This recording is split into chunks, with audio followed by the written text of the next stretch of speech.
Alright, so ngayon mga boss ay i-review lang natin tong ating MIVV na muffler. Ayan. So simula kasi nang nabili ko to, hindi ko pa to na re-review. So ngayon ko lang naisipan to i-review dahil nga may buyer na kasi tong ating CBR. Ayan. So 2014 model to. 2013 model, tapos acquired siya ng 2014. So almost 10 years na siya mga boss. So ito pa rin yung itsura niya. So makikita nyo, yan. So yung pairings niya, yan, wala pong mga gas-gas yan. Ayan. So ito lang may konting swirl, pero hindi siya naman hindi siya malalim.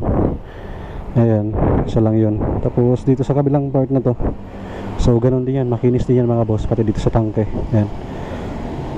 So ang dinagdag natin dito na accessory sa kanya, ito yung cellphone holder na may charger. So may charger yan dito, ayan. Ayan, tapos may cover siya. So para pagka sa mga biyahe natin, mga long ride, tapos nalobat yung cellphone natin, so pwede tayo mag-charge dyan. Tapos ang ginawa ko din dito sa kanyang manibela, medyo binaba ko siya ng konti, ayan oh. So almost 1 inch yung ibinaba ko, kaya medyo aggressive siya ng konti, kaya mas maganda siya tingnan. Alright, tapos nilagyan na rin natin siya ng auxiliary light, mini driving light. Ayan, so ito yun. So matagal na rin tong mini driving light natin. So nasa 4 years na rin to, pero ngayon okay pa rin siya. So dagdag kasi yan sa visibility ng ating ilaw, lalo na pag bumabiyahe tayo sa gabi. Yan. Ngayon ito-testing natin yung ating muffler. Ayan, so sound check natin. Yan, so ito yung tunog ng ating muffler, MIVV. Alright. So ito mga boss, tunog niya yan. Yan yung may silencer pa siya. Ayan o, may silencer pa yan. Tapos nilagyan ko rin siya dito ng silencer sa puno. So may screen pa yan dito sa puno para yung lahat ng pressure nang galing sa makina, yung exhaust niya, hindi lahat. So para medyo mabawasan pa rin yung kanyang ingay. Tapos may ano yan mga boss, ayan o, kita nyo, meron na yung pinalagay dyan na canister. So pang dagdag din yan sa ganda ng tunog ng ating muffler. Tapos may ano yan, may screen din yan dyan, saka meron din siyang fiber. Alright, ngayon so testingin natin yung tunog ng ating muffler na may silencer.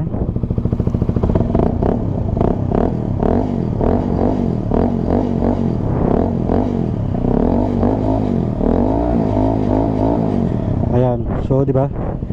Ang ganda ng tunog niyan mga boss. So buong buo talaga yung tunog ng MIVV5. Ayan oh. So napakasulit yan. Ang ganda ng tunog talaga niyan. So malutong siya sa pakinggan, tapos hindi siya ganoon kasakit sa tenga. Ayan, so may bass talaga siya.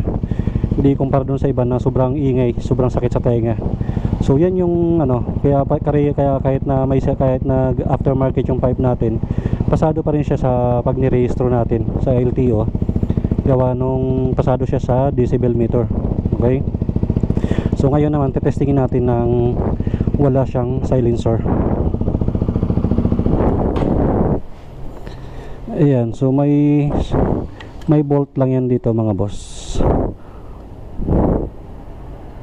Ayan.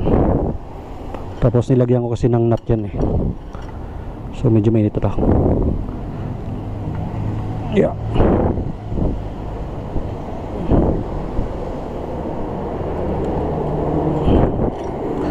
Ayan.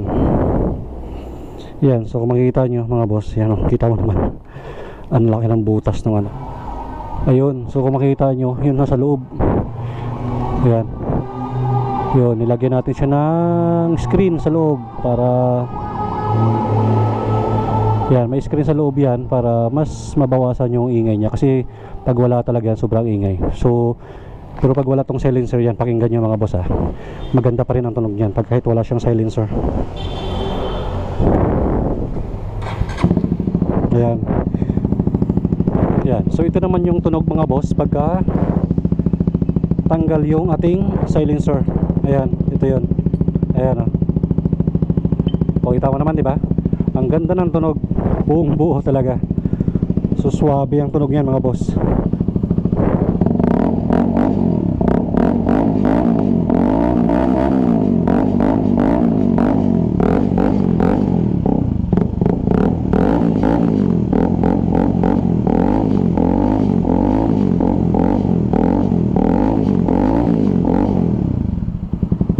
Ayan.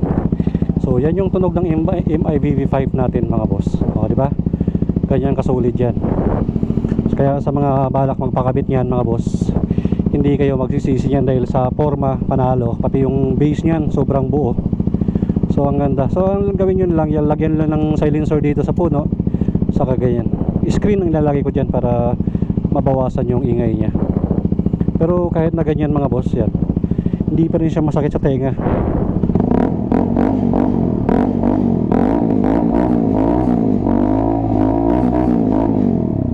Alright. So ngayon, kakabitan natin ulit yung kanyang